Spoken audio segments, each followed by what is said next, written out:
high-tech weapon. If you look at the other two, in New Jersey, of the three explosive devices that they used, only one of them went off.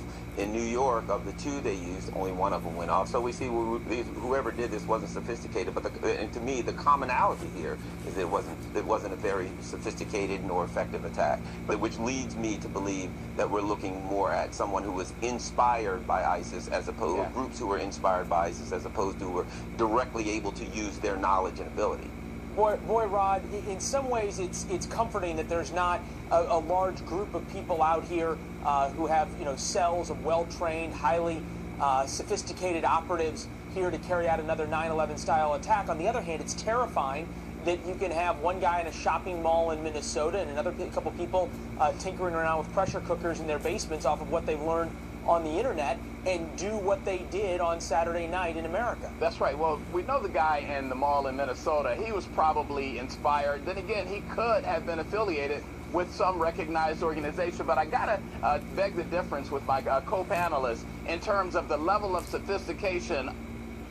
And here's why I say that, and I'm sure he'll relate.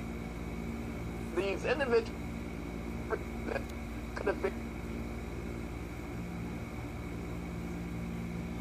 When you look at the type of weapons, these are like homemade bombs that they use, pressure cooker bombs. You can get the materials at the local hardware store.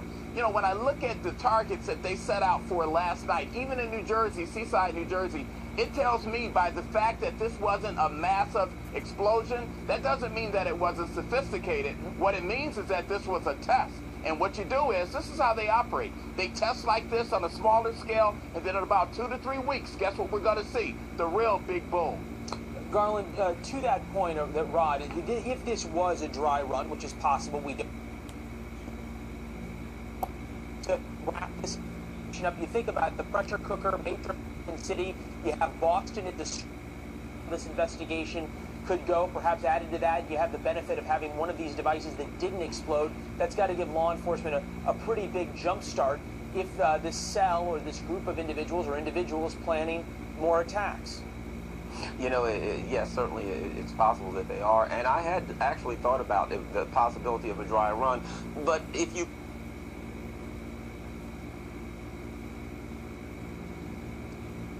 but it is certainly possible if they weren't connected, maybe that one of the three were a dry run. But I think at any rate, we're looking at, for the most part, what we've been looking at in the U.S. so far is lone wolf attacks, and they're going to be sporadic here and there. I used to work with the FBI Joint Terrorism Task Force, and unfortunately, one of the discussions that we would have was the reality that if there's really lone wolf attackers are pretty much generally impossible to stop. So difficult, especially as they can communicate back with ISIS via encrypted communications and those kinds of things. See if that was an issue here. We know the FBI is looking at the guy in Minnesota's electronic devices and social media. Rod, appreciate you being here. Garland, thanks again for sticking around for the 3 p.m. hour. Thank you. Coming up after this break, as a media you. group linked to ISIS salutes the attacker. We will talk to a former FBI assistant director weighing in on what's next in the investigation and if it's possible to keep ISIS out